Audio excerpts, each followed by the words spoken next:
Et bienvenue sur cette vidéo pratique dans laquelle on va t'expliquer comment analyser ta bouteille Nitrox. Tu viens de terminer toute la partie théorique, tu t'apprêtes à faire ta première plongée au Nitrox. Et avant de mettre à l'eau, il va bien falloir que tu analyses le mélange d'air que tu vas utiliser pour ta plongée. Et pour faire ça, de quoi a-t-on besoin ? Alors évidemment, la première chose dont tu auras besoin, c'est de ton bloc Nitrox, notamment celui avec lequel tu vas plonger, qui te sera fourni par ton club.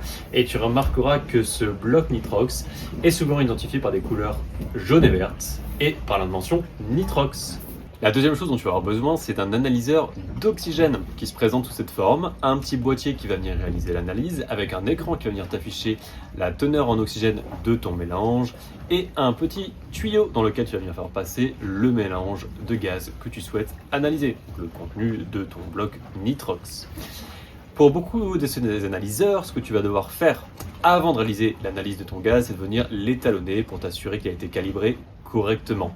Pour ça, tu vas utiliser un gaz dont tu connais la teneur en oxygène, très simplement l'air ambiant, puisque tu sais qu'on respire un air avec une teneur de 21% d'oxygène. Et là, comme tu peux le voir, on est déjà à 21%, donc le calibrage a déjà été effectué. Je pense bien à vérifier ça, si jamais ce n'est pas le cas dans le club où tu te rends.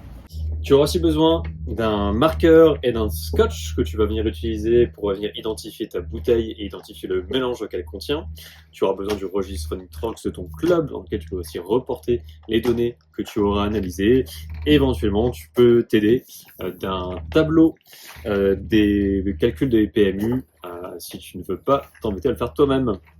Une fois que tu t'es assuré que ton analyseur est bien calibré, tu peux procéder à l'analyse de ton mélange.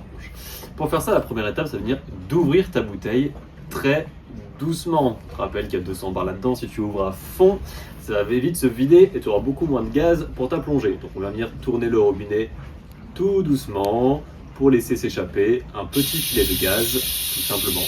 Une fois que c'est fait, tu vas venir prendre ton analyseur et venir le placer devant la sortie de ta bouteille.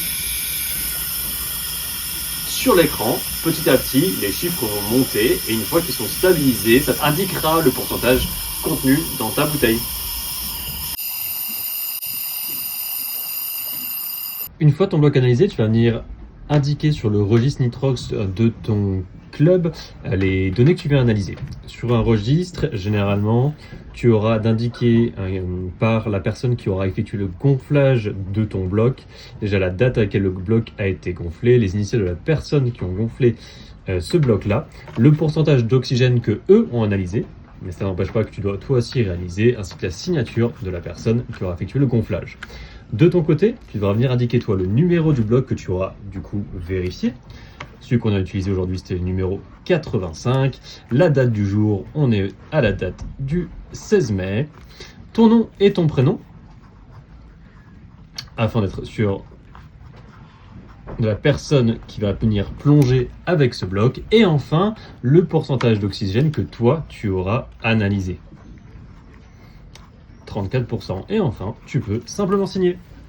Après avoir rempli le registre, tu vas venir préparer ton étiquette sur le scotch à coller sur ta bouteille. Pour ça, tu vas avoir besoin de connaître ta PMU. PMU dont on a beaucoup parlé pendant les cours théoriques.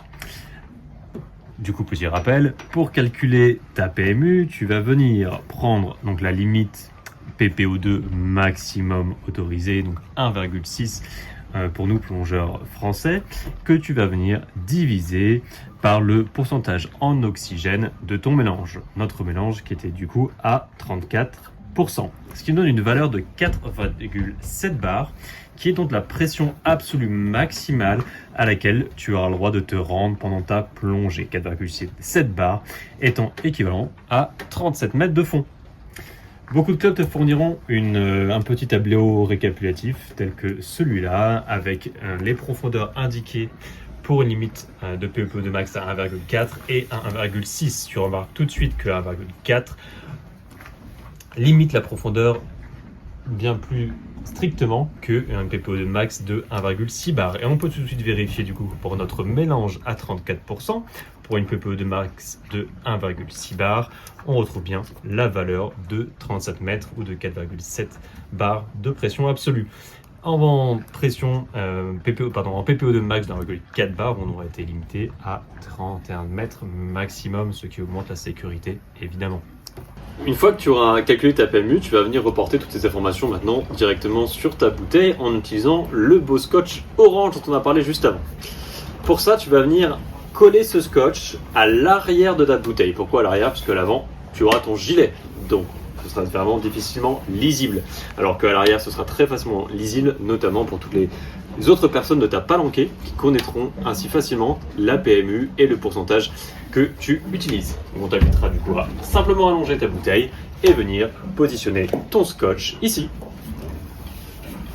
Sur le scotch, en haut à gauche, tu vas venir indiquer le pourcentage d'oxygène dans ton mélange. Donc pour nous, la valeur de 34%.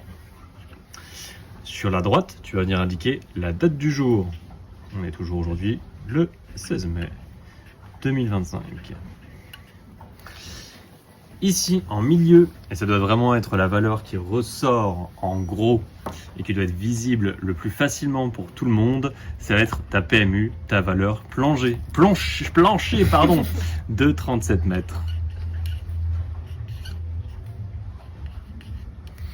Et enfin, en bas à droite, tu vas venir indiquer tes initiales pour bien indiquer que c'est ta bouteille.